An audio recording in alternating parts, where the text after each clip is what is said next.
Hello বন্ধুরা, আজ আমরা এক্সপ্লেইন করতে যাচ্ছি চাইনিজ বিএল সিরিজ ডাবল হেলিক্সের এপিসোড 9। এই এপিসোডটা দেখার জন্য তোমাদেরকে অবশ্যই অনেক স্ট্রং থাকতে হবে, কারণ এই এপিসোডটা অনেক বেশি হার্টফুল হতে যাচ্ছে। আশা করি সবাই বুঝতে পারছো ব্যাপারটা।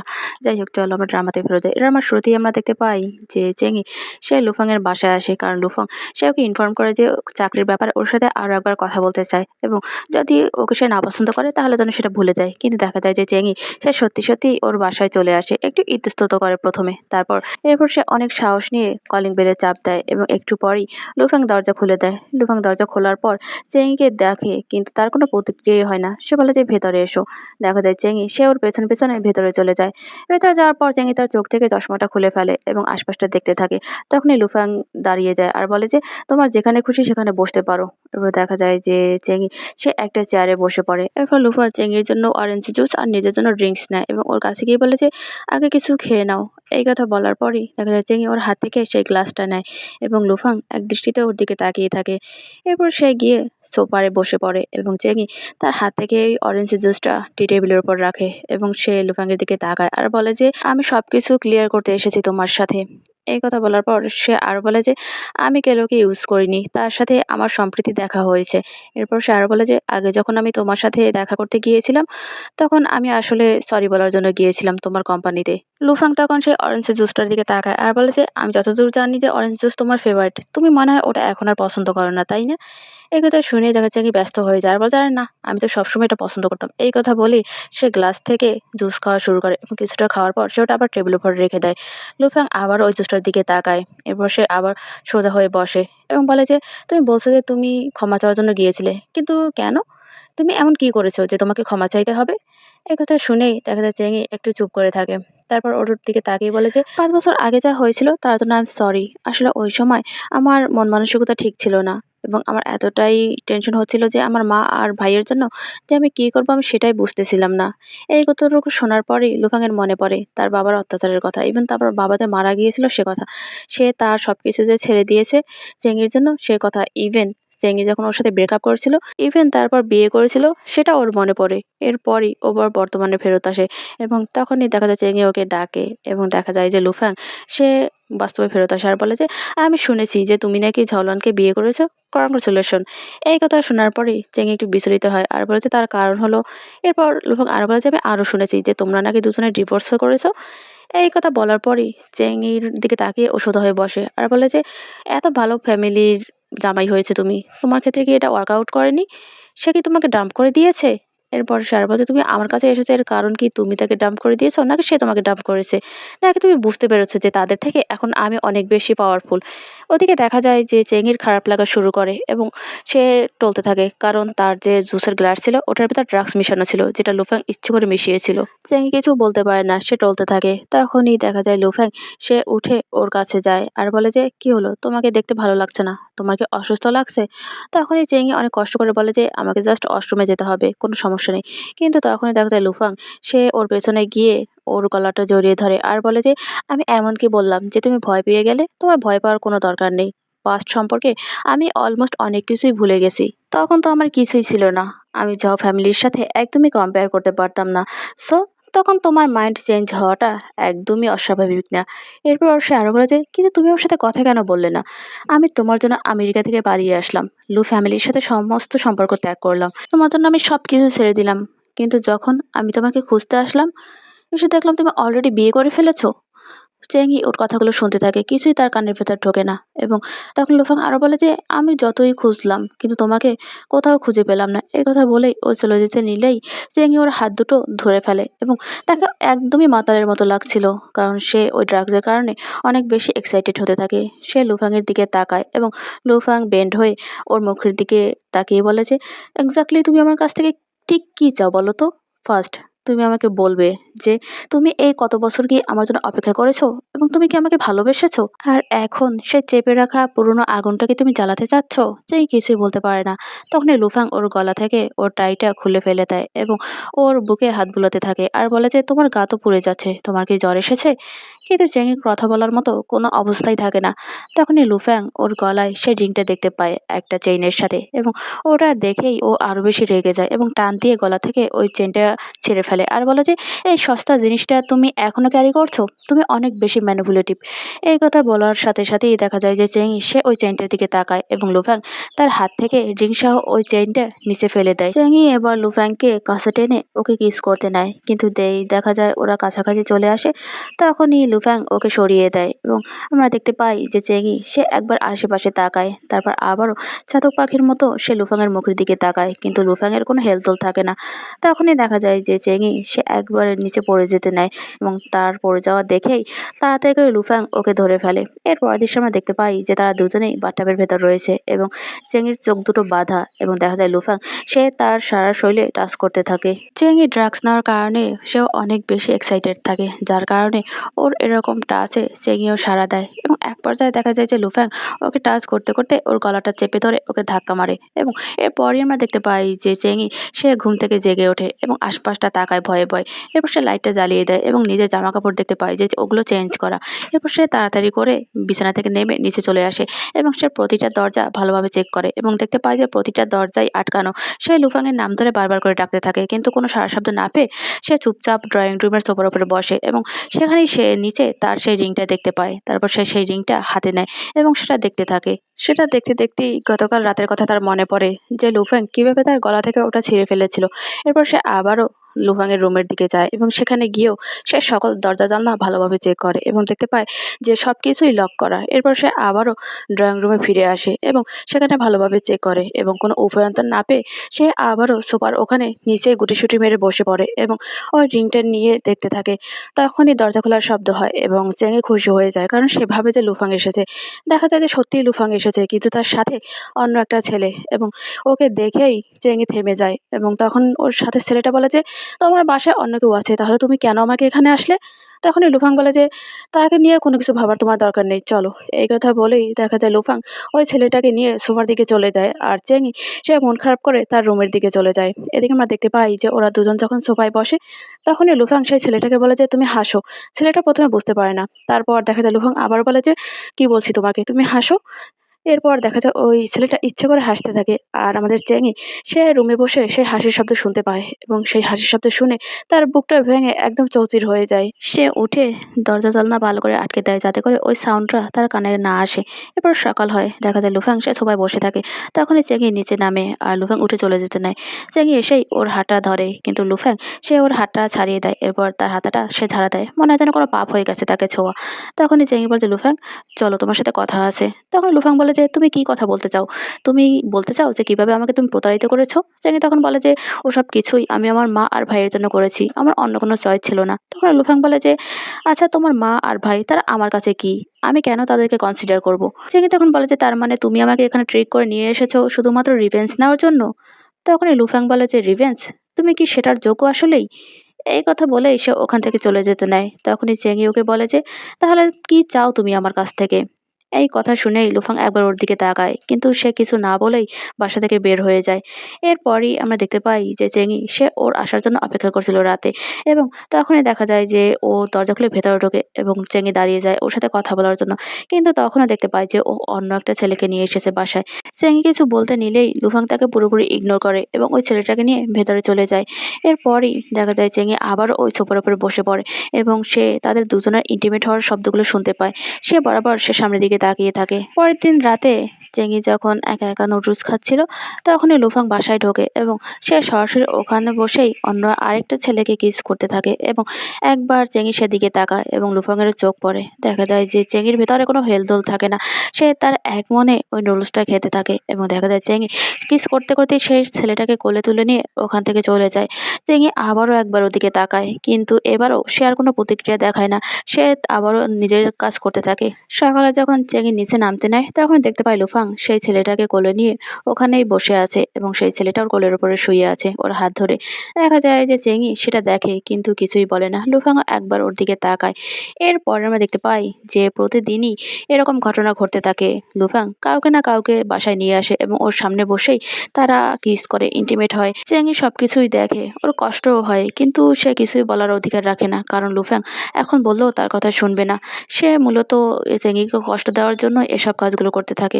আর একদিন দেখা যায় যে চেঙ্গি সে বের হয়ে আসে এবং দেখতে পায় যে লুফ্যাং একটা ছেলের গলা জড়িয়ে ধরে আছে। চেঙ্গি সে এক বোতল পানি নিয়ে ওখান থেকে চলে যায় এবং ও চলে যেতেই লুফ্যাং সেই ছেলেটাকে ছেড়ে দেয়।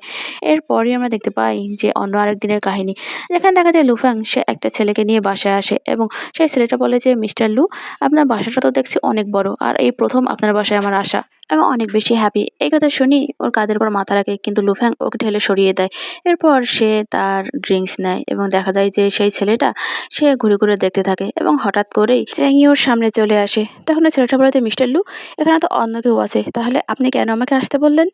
তখনই লুফ্যাং একবার ওদিকে তাকায় আর বলে যে, তাকে মানুষ হিসাবে ট্রিট করার কোনো দরকার নেই। এই কথা শুনে চেঙ্গি কিছু বলে না, সে চলে যেতে নেয়। কিন্তু ওই ছেলেটা ওর সামনে এসে দাঁড়ায়। তখন চেঙ্গি অন্যদিকে ঘুরে চলে যেতে নিলেই ওই ছেলেটা ওকে পা মেরে ফেলে দেয় এবং তখনই দেখা যায় যে ওই ছেলেটা অভিনয় করতে করতে লুফ্যাংয়ের কাছে যায় আর বলে যে, সে আমার পায়ের উপর পাড়া দিয়েছে। তখনই দেখা যায় লুফ্যাং একটু রেগে যায় এবং অনেক কষ্টে চেঙ্গি উঠে দাঁড়ায়। লুফ্যাং ওই ছেলেটাকে নিয়ে চেঙ্গির কাছে যায় আর বলে যে, সে কোথায় যাচ্ছে সে নিজেও জানে না, তার কাছে ক্ষমা চাও। তখনই চেঙ্গি ভাবে যে ওই ছেলেটাকে ক্ষমা চাইতে বলছে, কিন্তু তখনই দেখা যায় যে লুফ্যাং ওর হাতটা ধরে আর বলে যে, তার কাছে ক্ষমা চাও।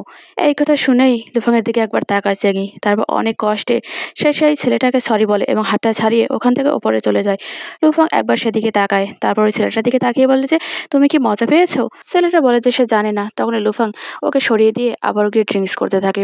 এরপরে আমরা দেখতে পাই রাতে যখন চেঙ্গি ঘুমিয়েছিল হঠাৎ করেই অনেক ঝড় বৃষ্টি শুরু হয় এবং দেখা যায় যে বজ্রপাতের শব্দে ওর ভয় থাকে। ও ব্ল্যাঙ্কেটটা ভালো করে ওর মাথা দিয়ে মুড়িয়ে রাখে। এদিকে আমরা দেখতে পাই যে লুফ্যাং সে তার রুমে বসেছিল এবং সে তার একটা সিগারেট নেয় এবং সেটা ধরাতে গিয়েও সে থেমে যায়। লুফ্যাং এবার আবারও তার পাস্টে চলে যায়, যেখানে দেখা যায় যে চেঙ্গি আর লুফ্যাং তারা একটা রুফটপে বসে আছে এবং তখন চেঙ্গি বলে যে, সাডেনলি আমার মনে হচ্ছে যে পৃথিবীতে আমরা দুজন ছাড়া আর কেউই নেই। তখন দেখা যায় যে লুফ্যাং সে বলে যে, তুমি আমাকে প্রতিজ্ঞা করো যে যত কিছুই হয়ে যাক না কেন তুমি কখনোই আমাকে ছেড়ে যাবে না। এই কথা শোনার পর দেখা যায় যে চেঙ্গি সে বলে যে, যদি তুমি আমাকে কখনো ছেড়ে চলে যেতে বলো। এই কথা শোনার পর দেখা যায় যে লুফ্যাং কিছু বলে না। চেঙ্গি আবারও ওর দিকে ঘুরে তাকায় এবং লুফ্যাং তখন বলে যে, তখনও তুমি আমাকে ছেড়ে যেতে পারবে না। এই কথা চেঙ্গি বলে যে, তুমি এরকম বোকার মতো কথা বলছো কেন বলো তো? দেখা যায় যে লুফ্যাং সে বলে যে, ইয়েস অর নো। তখনই দেখা যায় চেঙ্গি বলে যে, অবশ্যই ইয়েস, এবং সে আরো বলে যে, যদি এটা তোমার থেকে রিকোয়েস্ট হয়ে থাকে তাহলে যত আনরিজনেবলই হোক না কেন আমি এটা অ্যাকসেপ্ট করব। এই কথা শুনেই দেখা যায় যে লুফ্যাং সে কিছু একটা ভাবে এবং তার চোখ দুটো অনেক কঠিন হয়ে যায় আর বলে যে, যদি তুমি আমাকে ছেড়ে চলে যাও। এই কথা বলে সে ওর গলাটা চেপে ধরে আর বলে যে, আমি কোনো কিছুতেই বাধা মানব না। অবশ্যই তোমাকে আমার কাছে ফেরত আনবো এবং তোমাকে এনে লক করে রাখবো, যাতে করে তুমি আর কখনোই পালাতে না পারো। চেঙ্গি হেসে ফেলে। সে লুফ্যাংয়ের ঠোঁটে আর গালে হাত বুলাতে থাকে আর বলে যে, আচ্ছা ব্যাপারটা কি বলো তো? যতক্ষণ তুমি আমাকে ভালোবাসবে ততক্ষণ আমি তোমাকে ছেড়ে কোথাও যাব না। এদিকে আমরা দেখতে পাই যে ঘুমের ভেতর চেঙ্গি খারাপ স্বপ্ন দেখে এবং সে লুফ্যাংয়ের নাম ধরে ডাকতে থাকে। তখনই লুফ্যাং তার রুমে আসে এবং তার বেডের কাছে এসে দাঁড়িয়ে তার দিকে তাকিয়ে থাকে। তখনই দেখা যায় যে বিদ্যুৎ চমকানোর শব্দে হঠাৎ করেই চেঙ্গির ঘুম ভেঙে যায় এবং সে উঠে বসে আর সামনে লুফাংকে দেখতে পায়। বলে যে, তুমি আমার এখানে কি করছো? তখনই দেখা যায় যে লুফাং বলে যে, তুমি আমার নাম ধরে ডাকছিলে। তুমি কি স্বপ্নে দেখছিলে খারাপ কোনো কিছু? তখন চ্যাং বলছে, "তুমি এখানে কি করছো?" লুফাং তখন বলে যে, "আমার বাসা। আমি যেখানে খুশি যেতে পারি। তাতে কি তোমার পারমিশন লাগবে নাকি? তুমি কি পানি চাও?" একথা বলে এক গ্লাস পানি এগিয়ে দেয়। কিন্তু দেখা যায় যে চেঙ্গি সে কিছুই বলে না। সে ওই গ্লাসটার দিকে তাকিয়ে থাকে এবং লুফাং তখন বলে যে, "তুমি খাবে না তো? ঠিক আছে।" এই কথা বলে সে ওটা রেখে দেয় আর চলে যেতে নেয়। তখনই চেঙ্গি ওর হাতটা ধরে ফেলে। কিন্তু ওর হাত ধরায় লুফাং অনেক বেশি রেগে যায় আর ওকে অনেক জোরে একটা ঝাড়ি দেয়। যার কারণে চেঙ্গি ওর হাতটা ছেড়ে দেয়। চেঙ্গি তখন বলে যে, "তুমি আমার কাছ থেকে কি চাও?" লুফাং তখন বলে যে, তোমার কেমন ফিল হচ্ছে যে তুমি এরকম একদমই হেল্পলেস হয়ে আছো এবং তুমি কোথাও যেতে পারছো না, আর তুমি প্রতিদিন আমাকে অন্যান্য পুরুষদের সাথে ইন্টিমেট হতে দেখছো? তোমার কেমন ফিল হচ্ছে?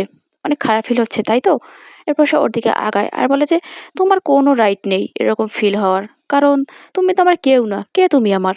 এই কথা শোনার পরেই দেখা যায় যে চেঙ্গি সে কিছুই বলে না, সে কান্না করা শুরু করে দেয় এবং লুফাং ওর মুখের দিকে তাকিয়ে থাকে।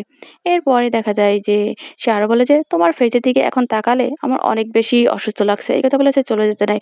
তখনই চেঙ্গি উঠে দাঁড়ায় আর বলে যে, তাহলে তুমি আমাকে আটকে রাখছো কেন? আমাকে যেতে কেন দিচ্ছ না? এই কথা শুনেই লুফাং দাঁড়িয়ে যায় আর ওর দিকে তাকায় আর বলে যে, তুমি এখান থেকে চলে যেতে চাও?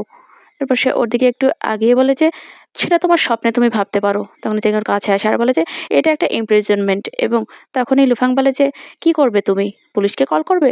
করো। এমন তো না যে তুমি এটা আগে করোনি। এই কথা বলেই ওকে পিঠমোড়া করে একদম ফেলে দেয় বিছানার উপর। তারপর বলে যে, "নাকি তুমি আমাকে মারতে চাও যখন আমি ঘুমিয়ে থাকবো তখন?" একথা বলে ওর গলাটা চেপে ধরে আর বলে যে, "এমনিতেও মৃত মানুষের মাঝে আর আমার মাঝে কোনো ডিফারেন্স নেই।" এরপর দেখা যায় যে সে ওর মুখটা ছেড়ে দিয়ে আবারও ভালোভাবে ওকে পিঠমোড়া করে ধরে রাখে। আর বলে যে, "যখন আমি ঘুমিয়ে থাকি তখন আমি আমার রুমের দরজা বন্ধ করি না। আর কিচেনে অনেকগুলো নাইফ আছে যেগুলো অনেক বেশি ধারালো।" এরপর সে পাশে তাকিয়েই একটা কেঁচি দেখতে পায়। সেটা তোলে আর ওর হাতে দিয়ে বলে যে, "নাহলে তুমি এটাও ইউজ করতে পারো, নাও।" এই কথা বলেই কেঁচির যে মাথাটা সেটা ওর গলার কাছে ধরে আর বলে যে, "এটা তুমি আমার গলার ভেতর ঢুকিয়ে দিতে পারো। তাহলে আমি মরে যাবো আর তুমি ফ্রি হয়ে যাবে। আর আমিও ফ্রি হয়ে যাবো।" এই কথা বলার পরেই দেখা যায় যে চেঙ্গি সে অবাক চোখে ওর দিকে তাকিয়ে থাকে। লুফাং ওকে ধাক্কা দিয়ে বেডের উপর ফেলে দেয় এবং ওখান থেকে চলে যায়। দেখা যায় যে ভয়ে চেঙ্গির হাত পা কাঁপতে থাকে। চেঙ্গির হাত থেকে ওই কেঁচিটা পড়ে যায় এবং সে জোরে, জোরে নিঃশ্বাস নিতে থাকে। এর পরের দৃশ্যে আমরা দেখতে পাই যে লুফাং অফিসে বসে থাকে এবং সে তার ফোনে ঝাওলান আর চেঙ্গির ছবিগুলো দেখতে থাকে। দেখে অনেক বেশি বিরক্ত মনে হয়। তখনই তার পিএস নক করে দরজায় এবং ও বলে যে, "ভেতরে আসো।" তখনই ওর পিএস ভিতরে এসে বলে যে, "আজকেও কি আমি আপনার জন্য কাউকে অ্যারেঞ্জ করব?" তখনই লুফাং বলে যে, "কোনো দরকার নেই" এবং এই কথা শুনেই দেখা যায় ওর পিএস বলে যে, "আচ্ছা, গতকালকে আমি যাকে অ্যারেঞ্জ করেছিলাম সে কি ভালো ছিল না?" তখনই লুফাং বলে যে, "সেরকম কিছুই না।" এবার লুফাং তার পিএসকে বলে তার সাথে ড্রিংকস করার জন্য। তখনই তার পিএস বলে যে, "আচ্ছা ঠিক আছে। তাহলে আমি আপনার জন্য নিচে অপেক্ষা করছি।" এই কথা বলেই সে দরজা খুলে ওখান থেকে বের হয়ে যায়। আর লুফাং সে একটা দীর্ঘশ্বাস ফেলে। এরপরই আমরা দেখতে পাই যে চেঙ্গি সে বাসায় সোফার উপরে বসেছিল এবং হঠাৎ করেই সে দরজা খোলার শব্দ পায় এবং সে লুফাংয়ের কথা শুনতে পায়। তারপরই সে উঠে দাঁড়ায় আর সামনের দিকে গিয়ে দেখতে পায় যে ওর পিএস ওকে নিয়ে এসেছে এবং সে একদমই মাতাল অবস্থায় আছে এবং এজনের নাম ধরে ডাকছে। তারপরে দেখা যায় যে ওর পিএস ওকে চেঙ্গির কাছে দিয়ে যায় আর বলে যে, "লুফাংয়ের রুম উপরে, আপনি একটু তাকে ওখানে নিয়ে যান, আমি এখন আসছি।" দেখা যায় চেঙ্গি ওকে ডাকার চেষ্টা করে এবং তখন ওর পিএস বলে যে, "তাকে আমি আপনার কাছে রেখে গেলাম।" এদিকে দেখা যায় যে লুফাং সে ওকে টাচ করতে থাকে এবং ওর ঘাড়ে, গলায় সব জায়গায় তার ঠোঁট ছোঁয়াতে থাকে। যার কারণে দেখা যায় চেঙ্গি সে একটু ইতস্তত করে। এরপরে আমরা দেখতে পাই যে চেঙ্গি সে ওকে ওর রুমে নিয়ে যায় এবং এই পুরোটার সময় লুফাং ওকে একদম শক্ত করে জড়িয়ে ধরে রাখে। ওর রুমে যখন পৌঁছায় তখনই ওকে শুইয়ে দিতে গেলে দেখা যায় যে চেঙ্গি সে নিচে পড়ে যায় এবং চেঙ্গি যখন উঠতে নেয় তখনই লুফ্যাং ওকে বাধা দেয়। কিন্তু লুফ্যাং সে চেঙ্গির কোনো বাধাই মানে না। সে তার গলা থেকে টাইটা খুলে ফেলে এবং তার শার্টের বোতামগুলো খুলতে নেয়। তখনও চেঙ্গি ওর সাথে জোরাজুরি করতে থাকে কিন্তু ওর সাথে পেরে ওঠে না। এরপরই দেখা যায় লুফ্যাং সে ওর হাত দুটো চেপে ধরে বেডের সাথে এবং বলে যে, "তুমি এরকম করছো কেন? এমন তো না যে এটা আমরা আগে কখনো করিনি।" এই কথা বলার পরে দেখা যায় যে সে জোর করে চেঙ্গির গায়ের জামাটা খুলে ফেলে। দুফাং এবার আবারও ওর হাত দুটো বেডের সাথে পিন করে দেয় এবং দেখা যায় যে এরপর সে বলে যে, "তুমি এতটা নিঠুর কি করে হতে পারো?" এরপরে দেখা যায় যে তার হাত দুটোর ঢিল হলে চেঙ্গি ওখান থেকে পালিয়ে চলে যেতে নেয় এবং লুফাং আবার ওকে ধরে ফেলে এবং ওর হাত দুটো বাতিয়ে বলে যে, "যদি আমরা একসাথে নাইট স্পেন্ড করি আর তোমার পারফরম্যান্স যদি ভালো হয় তাহলেই হয়তো আমি তোমাকে ছেড়ে দিতে পারি।" এই কথা বলে ওর হাত দুটো বেঁধে ফেলে এবং ওকে কোলে তুলে নেয়। তখনই দেখা যায় যে চেঙ্গি সে ওর চোখের দিকে তাকায় আর বলে যে, "তুমি কি চাও আমার থেকে?"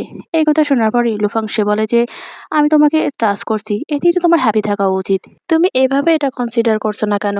লুফাং আরো বলে যে, "এভাবে হয়তো আমি আবারও তোমার প্রেমে পড়ে যেতে পারি।" এই কথা শুনেই দেখা যায় ছলছল চোখে চেঙ্গি ওর দিকে তাকায় আর লুফাং সে জোরে, জোরে নিঃশ্বাস নিতে থাকে। এরপরে দেখা যায় লুফাং ওকে কিস করতে নিলেই চেঙ্গি সরে যায় আর বলে যে, "প্লিজ তুমি এমনটা করো না। আমি তোমাকে রিকোয়েস্ট করছি।" কিন্তু দেখা যায় লুফাং সে বারবার করে ওর নাম ধরে ডাকতে থাকে যার কারণে চেঙ্গি একদম দুর্বল হয়ে যায় এবং দেখা যায় যে লুফাং সে ওকে কিস করতে থাকে এবং কিস করতে, করতেই ওকে শুইয়ে দেয়। চেঙ্গি এরপরেও বারবার করে ওকে সরিয়ে দিতে থাকে কিন্তু লুফাং সে এক চুলও ওর গায়ের উপর থেকে সরে না এবং ওকে কিস করতে থাকে। তখন দেখা যায় যে এক পর্যায়ে লুফাং কিস করা বাদ দিয়ে ওর মুখের দিকে তাকায়। লুফাং এরপরে আবার ওকে কিস করা শুরু করে আর চেঙ্গি সে মনে, মনে একা একাই বলে যে, "তুমি আমাকে কিস কেন করছো?" এরপর দেখা যায় যে লুফাং সে ওর সারা শরীরে কিস করতে থাকে। চেঙ্গি সুযোগ বুঝে আবারও ওর কাছ থেকে সরে যেতে নেয়। তখনই লুফাং আবারও ওকে ধরে বসে এবং ওর গালটা চেপে ধরে আর বলে যে, "কয়েক বছর আগেই যখন তুমি অন্য কারোর সাথে ফান করছিলে তখন কেউ একজন তোমার জন্য অপেক্ষা করছিল আর সে তোমার জন্য মৃত মানুষের মতো বেঁচে ছিল। জাস্ট একবার ভাবো যে কি রিডিকুলাস ভাবে ওই বছরগুলো আমার কেটেছে তোমাকে ছাড়া।" লুফাং এবার আবারও শাওচেনকে উঠিয়ে বসায় এবং বেশ কয়েকবার খুব প্যাশনেটলি ওর নাম ধরে ডাকতে থাকে যার কারণে চেঙ্গি একদম দুর্বল হয়ে যায় এবং দেখা যায় লুফাং যখন ওকে কিস করা শুরু করে সেও সমান তালে লুফাংকে কিস করতে থাকে আর একা একাই মনে মনে বলে যে, "এই কয়েকটা ডিপ কিস আর তার আমার নাম ধরে এরকম চুপিসারে ডাকা আমার কানের কাছে আমার সামনে যে দেয়ালটা আমি তৈরি করেছিলাম সেটা মুহূর্তেই ভেঙে পড়েছে এবং এমনটা মনে হয় যে আমাদের মাঝখানে কখনো কোনো ঝামেলাই হয়নি। সবকিছু আমার ইমাজিনেশন ছিল এবং এই কত বছরের যত আমার রাগ ক্ষোভ ছিল তার উপর, সেটা একদমই হারিয়ে গেছে। কখনই মনে হয় না যে সে আমাকে কখনো কষ্ট দিয়েছিল। আমি কোনো ভাবনা চিন্তা ছাড়াই নিজেকে তার কাছে উজাড় করে দিয়েছি। তুফান ওর হাতের বাঁধনটা খুলে দেয়। চেঙ্গি বলতেই থাকে মনে মনে যে আমি মনে হয় তার এই ফরগিভনেস এবং তার কাছাকাছি আসা এটাই চাচ্ছিলাম এবং আমি লজিক দ্বারা একদমই চলতে পারছিলাম না। এরপরে দেখা যায় লুফাং ওকে শুইয়ে দেয় এবং তারপর সে আবারও ওই টাইটা ওর গলায় পেঁচিয়ে ওকে উঠিয়ে বসায় এবং দেখা যায় যে চেঙ্গিকে সে আবারও খুব প্যাশনেটলি কিস করতে থাকে। চেঙ্গি তখন মনে মনে আবার বলে যে আমি সত্যি তোমাকে অনেক বেশি মিস করেছি। এই কথা বলেই ওকে জড়িয়ে ধরে এবং হঠাৎ করেই ওর চোখ পড়ে সামনের দিকে এবং সেখানেই ও একটা ক্যামেরা দেখতে পায় যেটার আলো জ্বলছিল। তার মানে ওরা যা করছিল সবকিছুই রেকর্ড হচ্ছিল। আর এই জিনিসটা দেখেই জেগে একদম ভয় পেয়ে যায়। সে লুফাংকে ঠেলে সরিয়ে দেয় এবং নিজে বেডের উপর পড়ে যায়। তারপরে একাই বলে যে তার মানে এই যে সকল ভালোবাসা, এই কিসগুলো, এগুলো সবকিছু ফেক ছিল। লুফাংকেও ক্লুলেস মনে হয়। সে একবার ওই ক্যামেরাটার দিকে তাকায়। লুফাংয়ের কোনো হেলদোল থাকে না। সে চুপ করে থাকে। চেঙ্গি তখন বলে যে আমি নিজে নিজেই সবকিছু ভেবে নিয়েছি, সবকিছু ঠিক হয়ে গেছে। সে জাস্ট আমাকে সাফার করাতে চাইছে, এটাই। দেখা যায় যে চেঙ্গির সে অনেক বেশি খারাপ লাগা শুরু করে এবং আমরা দেখতে পাই লুফাং সেও চুপচাপ করে ওখানে বসে থাকে। পরে আমরা দেখতে পাই যে লুফাং সে তার অফিসে আসে এবং ওর সেক্রেটারি তখন বলে যে আজকে কি কাউকে আপনার জন্য আমি তৈরি করব? তখনই দেখা যায় যে লুফাং সে বলে যে হ্যাঁ করো। তোমার খোঁজে যত বেস্ট লুকিং আছে তার ভেতর থেকে বেস্টটা আমার জন্য অ্যারেঞ্জ করবে। এই কথা শুনেই তার পিএস ওখান থেকে চলে যেতে নেয় এবং তখনই লুফাংয়ের চোখ পড়ে তার ফুলদানিতে রাখা কিছু সানফ্লাওয়ারের দিকে এবং সেগুলো প্রায় মৃত হয়ে যাচ্ছিল। আর সেটা দেখেই ওর অনেক বেশি খারাপ লাগে। ও তখন তার পিএসকে বলে যে যাক বাদ দাও, দরকার নেই সব করার আর। তখনই ওর পিএস বলে যে আচ্ছা ঠিক আছে। এই কথা বলেই ওর পিএস ওখান থেকে চলে যায়। এদিকে আমরা দেখতে পাই যে চেঙ্গি সে লুফাংয়ের বিছানার উপর শুয়ে আছে একদম নির্জীব একটা বস্তুর মতো, যার নিঃশ্বাস আছে ঠিকই কিন্তু নড়াচড়া নেই। আর ওদিকে আমরা দেখতে পাই যে লুফাং সে গাড়িতে বসে সিসি ফুটেজ যে ক্যামেরা, তার সেই ফুটেজগুলো সে চেক করছিল এবং দেখতে পায় যে ও কি করছিল। তখনই ওর পিএস বলে যে মিস্টার লু, ঝাওলানের যে কোম্পানি সেখান থেকে একজন লোক এসেছে এবং আপনার সাথে তারা বিজনেস নিয়ে কথা বলতে চায়। এই কথা শুনেই লুফাং বলে যে তাদেরকে বলে দাও যে এফসি কর্পোরেশন যাও যে ফ্যামিলি তাদের সাথে কোনো বিজনেসই করবে না। এই কথা শুনেই তখন ওর পিএস বলে যে আচ্ছা ঠিক আছে। তখন দেখা যায় লুফ্যাং সে তার হাতে যে ট্যাব সেটা রেখে দেয় এবং তার সিগারেটের ওখান থেকে একটা সিগারেট নিয়ে খেতে থাকে। আর এদিকে আমরা দেখতে পাই যে চেঙ্গি সে সোফার ওই নিচেই ওখানে বসেছিল। হঠাৎ করেই সে কলিং বেলের শব্দ পায়। চেঙ্গি ভাবে হয়তো লুফ্যাং এসেছে। সে ভয় পেয়ে যায়। সে তাড়াতাড়ি করে ওখান থেকে চলে যেতে নিলেই সে পড়ে যায়। তারপরও সে উঠে প্রাণপণে দৌড়ে উপরের দিকে চলে যায় এবং দেখা যায় তার রুমের ভেতর ঢুকে সে দরজাটা লক করে দেয় আর নিচে বসে জোরে জোরে নিঃশ্বাস নিতে থাকে। এরপর সে অতি কষ্টে উঠে দাঁড়ায় আর তার বেডের কাছে গিয়ে ওখানে শুয়ে পড়ে গুটিসুটি মেরে। হঠাৎ করেই সে কিছুটা কাটাকাটির আওয়াজ পায় এবং সে তার দরজা খুলে ওখান থেকে উকি দেয় এবং দেখতে পায় ওটা আসলে লুফাংয়ের যে পিএস সে ছিল।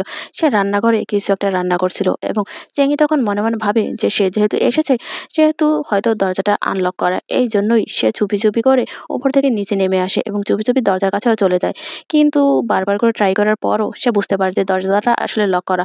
ওর এরকম শব্দ শুনেই দেখা যায় তার পিএস ওখানে চলে আসে আর বলে যে আমার মনে হয় আপনার এখানেই এখন থাকা উচিত, সেটাই আপনার জন্য আর মিস্টার লু এর জন্য ভালো হবে।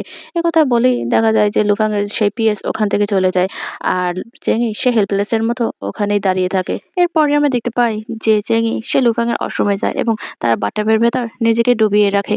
এদিকে আমরা দেখতে পাই যে লুফাং সে গাড়িতে বসে একটা সিগারেট ধরায় এবং সিগারেটটা আনতে টানতেই তার হঠাৎ করেই চেঙ্গির কথা মনে পড়ে এবং সে সিগারেটটা বন্ধ করে দেয় আর তার ট্যাবটা নিয়ে সে সেই সিসিটিভি যে ফুটেজ সেগুলো চেক করতে থাকে। কিন্তু সে অবাক হয়ে যায় যে কোনো জায়গায় সে চেঙ্গিকে দেখতে পায় না। যার কারণে সে অনেক বেশি চিন্তিত হয়ে যায়। সে তাড়াতাড়ি করে গাড়ি থেকে নেমে বাসার সামনে আসে এবং ওখানে যারা গার্ড থাকে তাদের জিজ্ঞাসা করে যে সে কোথায় আছে। তখন তারা বলে যে সে ভেতরেই আছে, সে বাইরে বের হয়নি। এই কথা শুনেই লুফাং তাড়াতাড়ি করে বাসার ভেতরে ঢোকে এবং সে টেবিলের উপর খাবার যেরকম সেরকমই দেখতে পায়। তার মানে চেঙ্গি খাবারটা খায়নি এবং পুরো ঘর একদম অন্ধকার থাকে। তারপরে দেখা যায় যে সে প্রত্যেকটা রুমে চেঙ্গিকে খুঁজতে থাকে কিন্তু কোথাও খুঁজে পায় না। তারপরে হঠাৎ করেই তার মাথায় আসে ওয়াশরুমের কথা।